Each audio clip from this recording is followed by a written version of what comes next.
এই জায়গায় যতক্ষণ শান্তি নাই, বিশ্বাস করেন কিচ্ছু নাই, কিচ্ছু নাই। এখানে শান্তি হলে গাছতলায়ও শান্তি আছে। ওয়ালি জগতের উজ্জ্বল নক্ষত্র হযরত জুনায়েদ বাগদাদি রাহমাতুল্লাহ আলাইহি,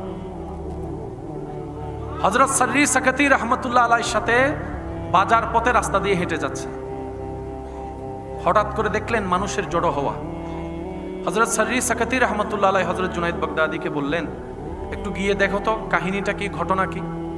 হযরত জুনায়েদ বাগদাদি গেলেন, যাওয়ার পরে দেখলেন অনেকগুলা মানুষ একটা মানুষকে ঘিরে দাঁড়িয়ে আছে, বিভিন্ন বাজে বাজে কথা বলছে।